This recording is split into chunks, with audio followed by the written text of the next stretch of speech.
आप सबको जोहार। और आज है तारीख 6 दिसंबर 2024 शुक्रवार। तो चलिए आज की बड़ी और प्रमुख खबरों पर नज़र डालते हैं और यहाँ पर शुरुआत करते हैं पहली खबर से, जो कि यहाँ पर निकल कर आ रही है गुमला से। गुमला के बसिया थाना क्षेत्र के बसिया मोड़ में भीषण सड़क हादसा हुई है और इस दुर्घटना में 3 लोगों की मौत हो गई है और 2 लोग गंभीर रूप से घायल हैं। और ये घटना बुधवार की रात 2 बजे हुई, जब ये लोग कार से शादी समारोह अटेंड कर वापस लौट रहे थे। सभी मृतक पिस्का मोड़ हैशल देवी मंडप रोड के रहने वाले हैं और मृतकों में प्रवीण कुमार, रतन घोष, पवन साहू हैं। और जबकि यहाँ पर विश्वजीत घोष और असीम घोष गंभीर रूप से घायल हैं। जानकारी के मुताबिक सभी लोग कार में सवार होकर रांची से सिमडेगा गए थे। शादी समारोह में सम्मिलित होकर सभी 5 लोग जब वापस आ रहे थे, तभी कार ने बसिया के पास खड़ी एक ट्रक को पीछे से टक्कर मार दी। और जो टक्कर हुई है वो कितनी भयानक हुई थी, इसका अंदाज़ा आप इस बात से लगा सकते हैं कि जो कार है वो पूरी तरीके से क्षतिग्रस्त हो चुकी है। और घायलों को पुलिस और ग्रामीणों की मदद से अस्पताल पहुंचाया गया, लेकिन तब तक 3 लोगों की मौत हो चुकी थी। तो चलिए बढ़ते हैं अगली खबर की ओर, जो कि यहाँ पर निकल कर आ रही है मौसम के हाल को लेकर, वो भी झारखंड का, जहाँ पर झारखंड में कड़ाके की ठंड पड़ने वाली है और आने वाले दिनों में वर्षा भी होगी। भारत मौसम विज्ञान विभाग ने यह जानकारी दी है।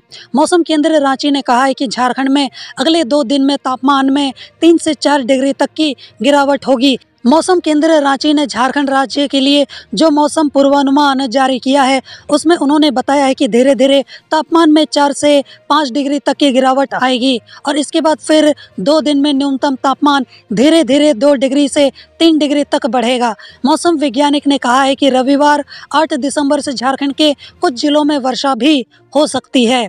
और मौसम वैज्ञानिक ने यह भी कहा है कि 8 दिसंबर को झारखंड के उत्तर पश्चिमी और उससे सटे पश्चिमी हिस्से में कहीं कहीं हल्के दर्जे की वर्षा होने की संभावना है और इसके बाद 9 दिसंबर को भी बारिश का दौर जारी रहेगा।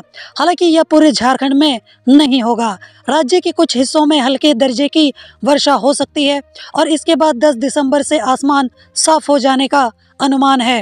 हालांकि यहाँ पर मौसम को लेकर कोई भी चेतावनी जारी नहीं की गई है मौसम केंद्र की तरफ से। बाकी झारखंड में कहाँ कहाँ बारिश हो सकती है उसको लेकर पूरा डेटा डिटेल्स आपको अपनी स्क्रीन पर देखने को मिल जाएगा, जिसको पॉज करके आप आराम से पढ़ सकते हो। चलिए बढ़ते हैं अगली खबर की ओर, जो कि यहाँ पर निकल कर आ रही है धनबाद से। धनबाद में नशे का जो कारोबार है वो तेजी से फल फूल रहा है। भीख मांगने वालों से लेकर स्कूल कॉलेज के छात्र तक इसकी गिरफ्त में आ रहे हैं और इसके 2 कारण हैं। पहला, नशे को फैशन मान लेना और दूसरा, सहन शक्ति की कमी। और यहाँ पर युवा वर्ग की कमज़ोर सोच का फ़ायदा उठाते हुए नशे के कारोबारी उन्हें नशे के लिए प्रेरित करने लगते हैं और व्यस्त जीवन में अभिभावकों द्वारा अपने बच्चों को समय नहीं देना भी उनके नशे की गिरफ्त में आने का प्रमुख कारण है। और नशे की ये जो लत है वो धनबाद के शहरी इलाकों से निकलकर अब कोलियारी क्षेत्र में भी पहुंच गया है। मादक पदार्थों की बिक्री पुलिस की कार्यशैली पर सवाल खड़े कर रही है। हालांकि देखा जाए तो ये बस धनबाद की बात नहीं है। मैं अगर अपने इधर के इलाके की भी बात करूं, जमशेदपुर की भी बात करूं या फिर सरायकेला खरसवा की भी बात करूं, तो ये जो नशे का कारोबार है वो पूरी तरीके से फैलता जा रहा है। और कहीं ना कहीं ये यहाँ पर जो 10 से 20 साल के जो युवा वर्ग हैं वो कहीं ना कहीं इसकी चपेट में आ रहे हैं। और मैंने यहाँ पर माँ बाप को बेबस देखा है कि वो चाहकर भी अपने बच्चों को संभाल नहीं पा रहे और उनको इस नशे की लत से या फिर इस गिरफ्त से निकाल नहीं पा रहे हैं। तो उसी वजह से मैंने इस न्यूज़ को, जो कि मैं चाहता तो स्किप कर सकता था, लेकिन मैंने इसको इंक्लूड किया है ताकि आप इसको देखो और अपने बच्चों पर ध्यान दो कि वो क्या कर रहे हैं, कहाँ जा रहे हैं, कहीं वो गलत तो नहीं कर रहे हैं और कहीं वो ऐसी जगह फंस तो नहीं गए हैं जिससे वो निकलना तो चाहते हैं पर यहाँ पर वो निकल नहीं पा रहे हैं। साथ ही साथ हीरोइन का जो कारोबार है वो तेजी से ग्रामीण क्षेत्रों तक भी पहुंच चुका है। अभी तक यहाँ पर भूली, पांडारपाला, वासेपुर, स्टेशन रोड, हीरापुर में इसका कारोबार चल रहा था। अब धीरे धीरे इसका क्षेत्र व्यापक होता जा रहा है, यानी कि काफ़ी ज़्यादा बढ़ता जा रहा है। और शहर के सरायढेला और बलियापुर रोड की 1-2 दुकानों में यहाँ पर चोरी छिपे हेरोइन बेचे जाने लगी है। और निरसा और कतरास में भी कुछ क्षेत्रों में हेरोइन का इस्तेमाल युवा वर्ग कर रहे हैं। झरिया और डिगवाडी में हेरोइन की खपत बढ़ने की बात कही जा रही है। और हीरोइन उपलब्ध कराने में अलग अलग गिरोह जो हैं वो काम कर रहे हैं। स्कूल कॉलेज के बाहर अपने चुनिंदा ग्राहकों को माल उपलब्ध करवाते हैं और यहाँ पर उनको लत लगाने के लिए उधार में भी चीज़ें दे दी जाती हैं और पैसे की वसूली बाद में कर ली जाती है। और बाकी वो कैसे करते हैं उसके बारे में मुझे ज़्यादा बताने की ज़रूरत नहीं है। कई चाय की टपरी पर भी नशे का सामान उपलब्ध करवाया जाता है। गांजे की डिमांड सबसे ज़्यादा बढ़ी है। बाजार हाट से लेकर गली मोहल्ले की पान दुकानों तक गांजे की बिक्री हो रही है। तो यहाँ पर ये सिर्फ धनबाद की घटना नहीं है या फिर वही नहीं हो रहा, जैसे कि मैंने आपको बताया कि जमशेदपुर की भी यही हालत है। इसके अलावा पूर्वी सिंहभूम को भी अगर हम उसमें इंक्लूड कर दें या फिर सरायकेला खरसवा की बात कर लें, जिस जगह से मैं आता हूँ मैं उसकी बात कर रहा हूँ, बाकी ज़्यादातर जगहों पर भी हालात जो हैं वो कुछ ऐसे ही देखने को मिल रहे हैं, जिसको देखकर काफ़ी ज़्यादा दुख तो होता है, पर हम चाहकर भी कुछ नहीं कर सकते। चलिए बढ़ते हैं अगली खबर की ओर, जहां पर नेशनल टेस्टिंग एजेंसी की ओर से जनवरी 2025 में ली जाने वाली जेईई मेंस की परीक्षा के लिए धनबाद सहित राज्य के 6 शहरों में केंद्र बनाए जाएंगे और इन शहरों में धनबाद, जमशेदपुर, रांची, हजारीबाग, बोकारो और रामगढ़ शामिल हैं। जेईई मेंस की जो परीक्षा है उसमें पहली बार 13 भाषाओं में प्रश्न पूछे जाएंगे और यहाँ पर इन भाषाओं में इंग्लिश, हिंदी, असमिया, बांग्ला, गुजराती, कन्नड़, मलयालम, मराठी, उड़िया, पंजाबी, तमिल, तेलुगु और उर्दू शामिल है। यानी कि अगर स्टूडेंट चाहें तो इन अलग अलग भाषाओं में भी एग्ज़ाम जो है वो दे सकते हैं अपने सुविधा के अनुसार। वहीं इसके अलावा जेईई मेंस की जो पहली परीक्षा है वो 22 जनवरी से 31 जनवरी 2025 तक तथा यहाँ पर दूसरी परीक्षा 1 से लेकर 8 अप्रैल 2025 तक होगी। पहले सत्र के लिए आवेदन 22 नवंबर और यहाँ पर दूसरे सत्र के लिए 31 जनवरी से 24 फरवरी तक किया जा सकेगा। प्रथम सत्र के परीक्षा केंद्रों की सूची जनवरी 2025 के पहले सप्ताह में जारी होगी और प्रवेश पत्र परीक्षा से 3 दिन पूर्व डाउनलोड किया जा सकेगा।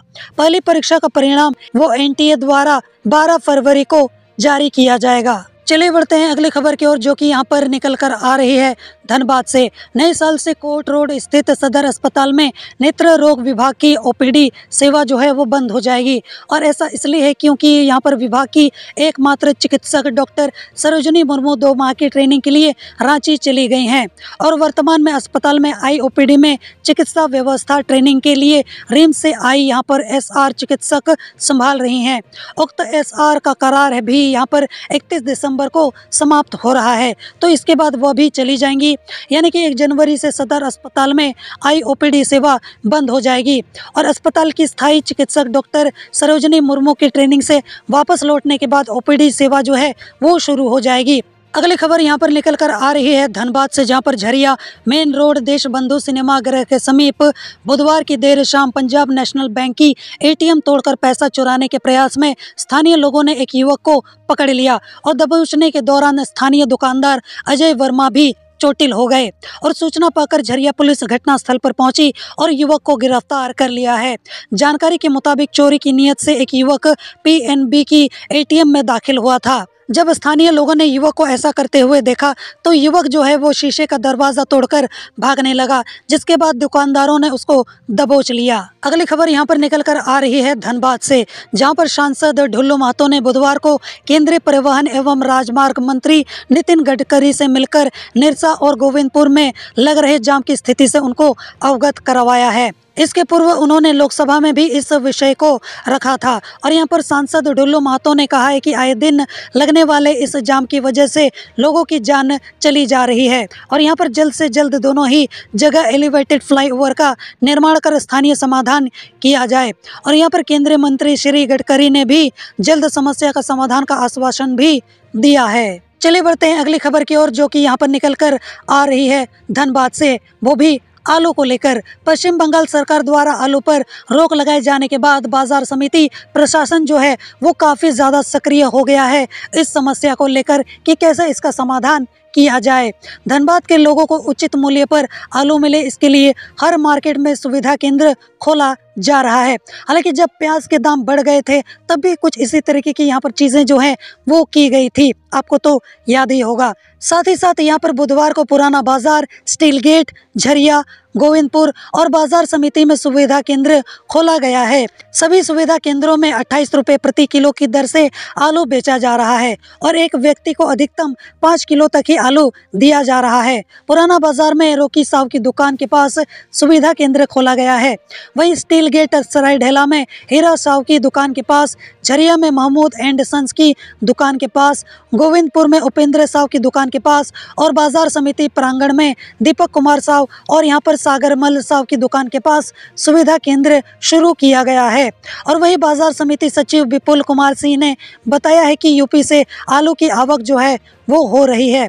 नो प्रॉफिट नो लॉस पर होलसेल कारोबारी सुविधा केंद्र से आलू बेच रहे हैं और बंगाल से आलू की समस्या समाप्त होने तक सुविधा केंद्र चलता रहेगा। चलिए बढ़ते हैं अगली खबर की ओर, जो कि यहाँ पर निकल कर आ रही है कैबिनेट विस्तार को लेकर, जहाँ पर झारखंड में हेमंत सोरेन सरकार का मंत्रिमंडल विस्तार जो है वो होने वाला है। और इससे पहले सरकार में किन चेहरों को मंत्री बनाया जाएगा उनके नाम सामने आ चुके हैं, जहाँ पर कांग्रेस से महागामा विधायक दीपिका पांडे सिंह, जामताड़ा विधायक डॉक्टर इरफान अंसारी, छतरपुर विधायक राधा कृष्णन किशोर और मांडर विधायक शिल्पी नेहा तिर्की को मंत्री बनाया जा रहा है।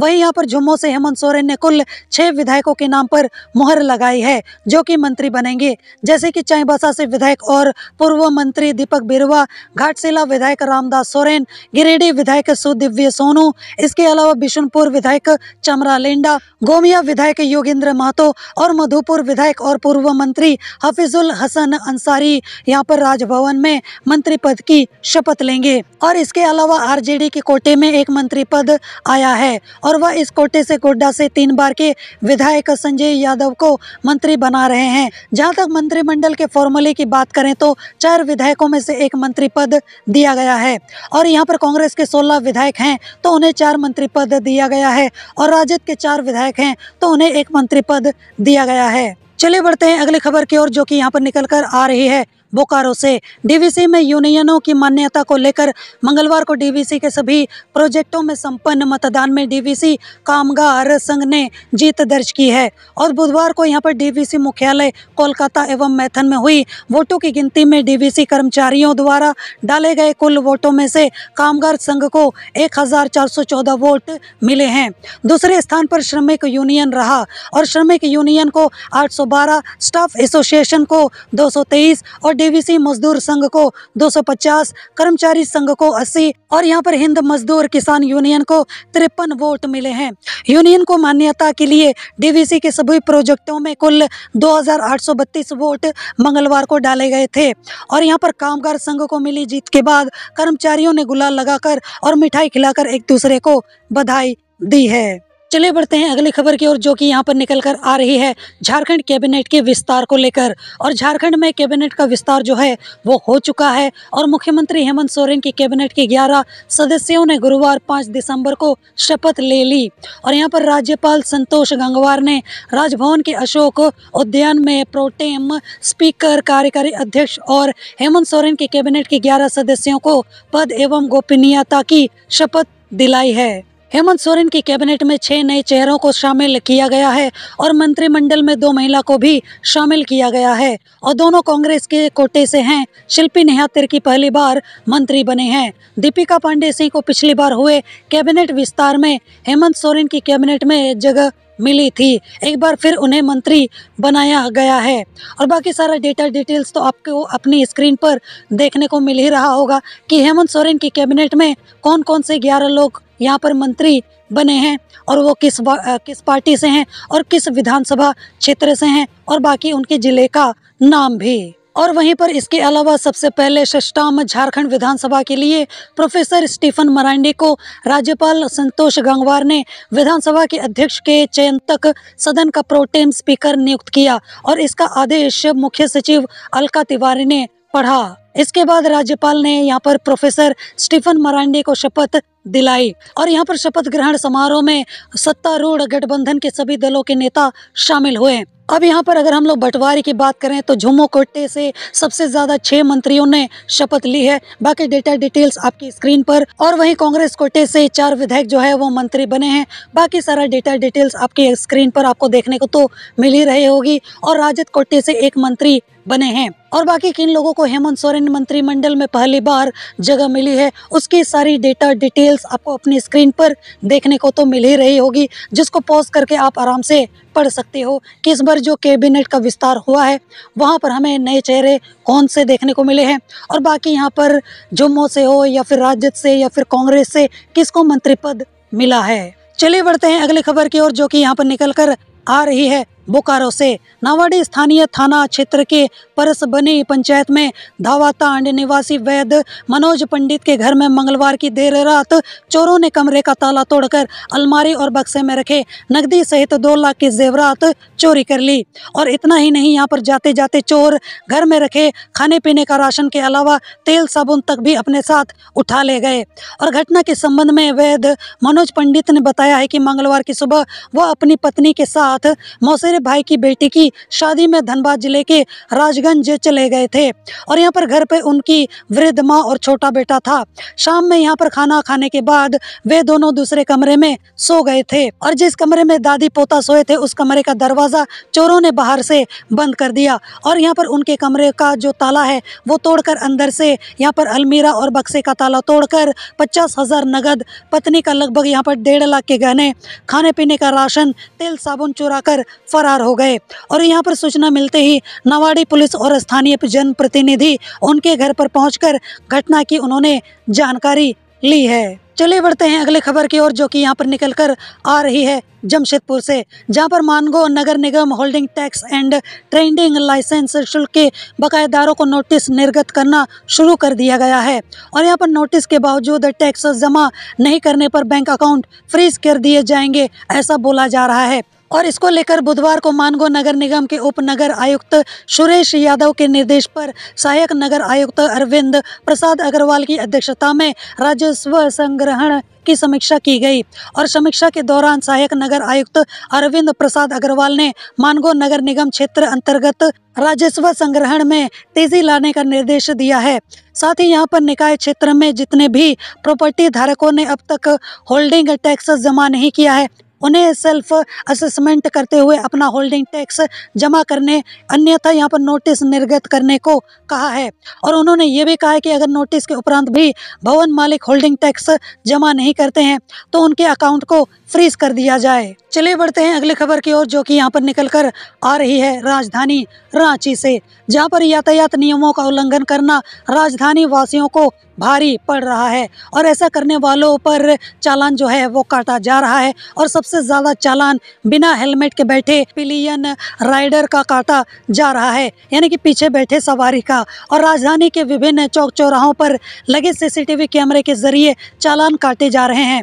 और इस साल जनवरी से लेकर अक्टूबर माह तक 8 माह में बिना helmet, red light jump, over speed, wrong parking, बिना सीट बेल्ट सहित अन्य प्रकार के यातायात नियमों का उल्लंघन करने पर 5.71 करोड़ रुपीस का जो चालान है वो काटा जा चुका है। और जानकारी के अनुसार कई लोगों का 6 से 7 बार भी चालान काटा गया है, लेकिन उनको अब तक अकल नहीं आई है। और इस संबंध में यहाँ पर ट्रैफिक पुलिस का कहना है कि चालान केवल बिना हेलमेट के बाइक चलाने और पिलियन राइडर का ही नहीं आ रहा है, बल्कि यहाँ पर red light jump, over speed, wrong parking आदि का भी काटा जा रहा है। और इस संदर्भ में ट्रैफिक पुलिस का कहना है कि जिन्हें 1 से अधिक बार चालान आया है वो अलग अलग समय का होगा।